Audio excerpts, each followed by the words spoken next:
I'd like to introduce Michael. It's a very interesting topic, Timor. And if you were here about 3 months ago, I guess it was, when Michael outlined what he'd done in his life, he mentioned Timor and his involvement up there. And I'm certainly very interested to hear it. Michael, over to you.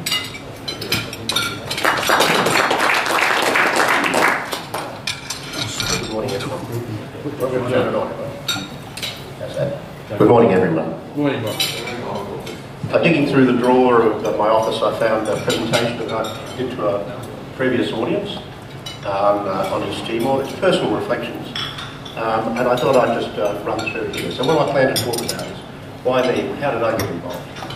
The long and winding road to East Timor, the ballot itself, the aftermath of the ballot, the intervention.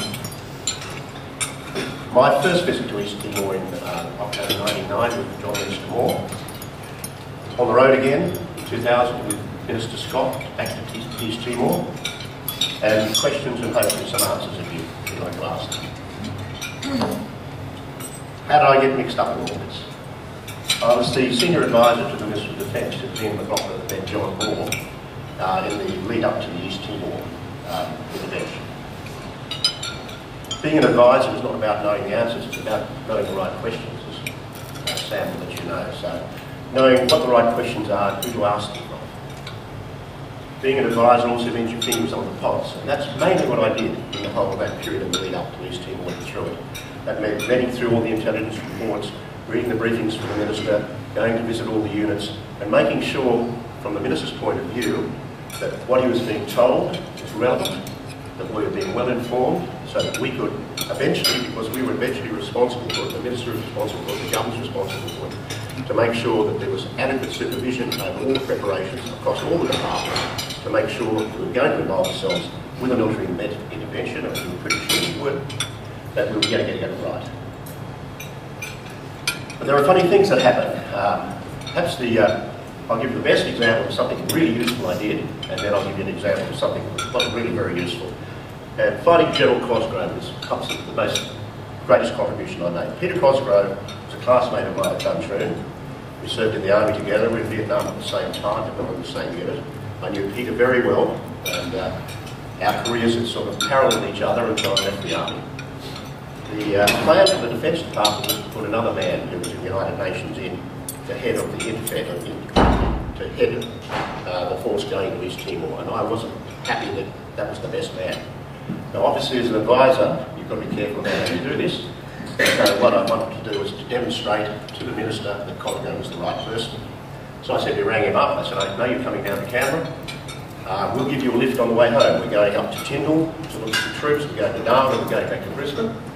So come along with the Minister's jet, and I'll introduce you to the Minister. Didn't tell the Minister that this was going to happen. Got onto the jet, took off. I said, Minister, I'd like you to meet Mr. Cosgrove. Cosgrove spent a couple of hours with him on the flight up. Accompanied the Minister all the way around on the visits. We got back to Brisbane, and the Minister got off, and Cosgrove got off. The Minister said to me, he's our man for East Timor. And that's how you do it. It's called the puppy dog sale.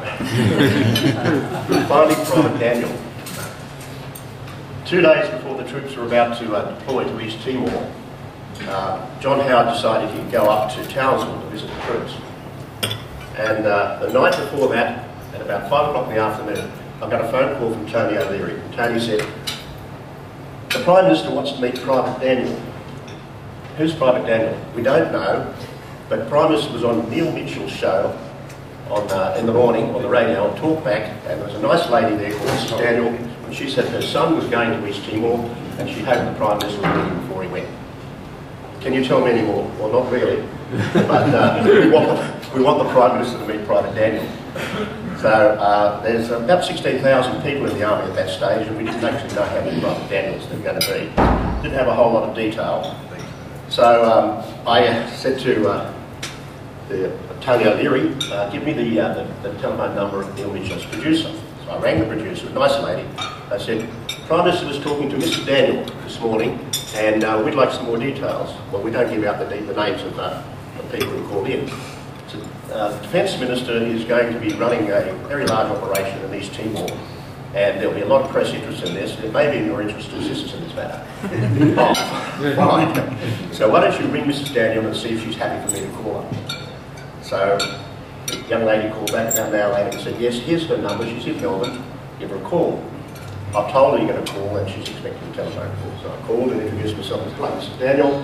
I believe you're speaking to the Prime Minister today. The Prime Minister will be very keen to meet your son. Can you give me some details? She said, yes, it's Tom. And I said, Tom Daniel? Yeah. And what unit's he in? I don't know, he's in the Army. Whereabouts in the Army? He's in the Army in Queensland.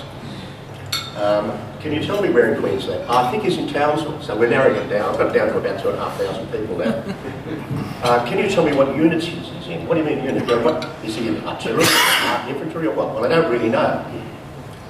I said, do you have a picture of him in uniform? She said, yes, I've got a picture in uniform. And I said, can you get the picture? She got the picture. I said, has he got a hat on? So I'm looking for badges and identification this day. No, he hasn't got a hat on. Is it a dress uniform? My son doesn't wear dresses. No, I mean, a formal uniform.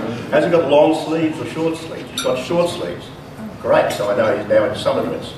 But there are no badges on, of course, the summer dress. So I then said, tell me, has he got a lanyard on? She said, what's a lanyard? I said, it's a little bit of rope on his uniform. And she said, yes, he has. I said, is it on his right shoulder or his left shoulder? Because it's left shoulder. I know it's a a unit badge, and I'm going to trace it down. It's on his right shoulder, it's only going to be a corps. It's on his left shoulder. What colour is it? It's blue.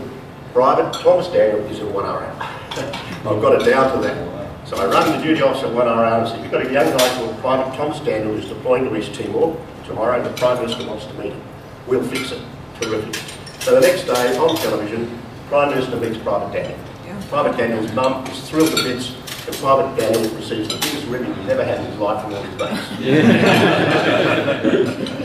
Still from those now. The long and winding road to East Timor. This is not a history lesson, but you know that East Timor became a Portuguese position in the mid-1500s. It languished really under East Timor's administration, except for the period 1942 to 1945. This is really important. This is 42 to 45. The Japanese occupied the whole of Timor, and the Timorese people were an immense and terrific assistance to the Australians during that time. And it was very important to the defence community and very much to the ex-services community that something be done for the East Timorese in the appropriate that led up. The East Timor, of course, was divided into two in the 1859. The Dutch took the west and the Portuguese remained in control of the east. And it was in East Timor that the Portuguese had a fairly indifferent administration, the far end of the world, in the dying days of the empire. In 74, of course, we had the Portuguese coup, and the Portuguese wanted to vest themselves completely of their empire. And so we had a situation where they withdrew. The East Timorese made a universal declaration of independence, and that thrust the Indonesians into invade East Timor in 75. I won't go too much into the background of that, but they did it on the understanding that Australia would not object.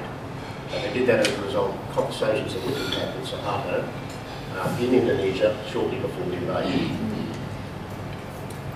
In 76, they incorporated Indonesia as East Timor as the 27th state. And so Indonesian administration over East Timor was firmly cemented, although not recognisable by the United Nations. From then on, there's a history of human rights abuses. We all know about those. The Santa Cruz massacre in '91, over 250 killed.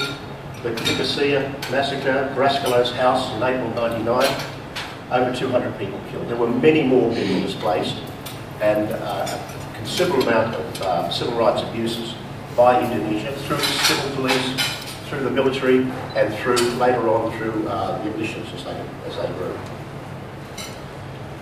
How did it lead to our door? Well, Indonesia and the administration in East Timor became a thorn in the side. It was a thorn in the side internationally. There was a tremendous amount of international pressure in relation to the human rights abuses that were going on. There was considerable concern in Australia, and all of you who were around at that time would have been aware of the growing disquiet about the conditions that were going on in East Timor. The chance for a change came was when Habibie succeeded Suharto in May '98. Habibie was not dependent to the same extent as Suharto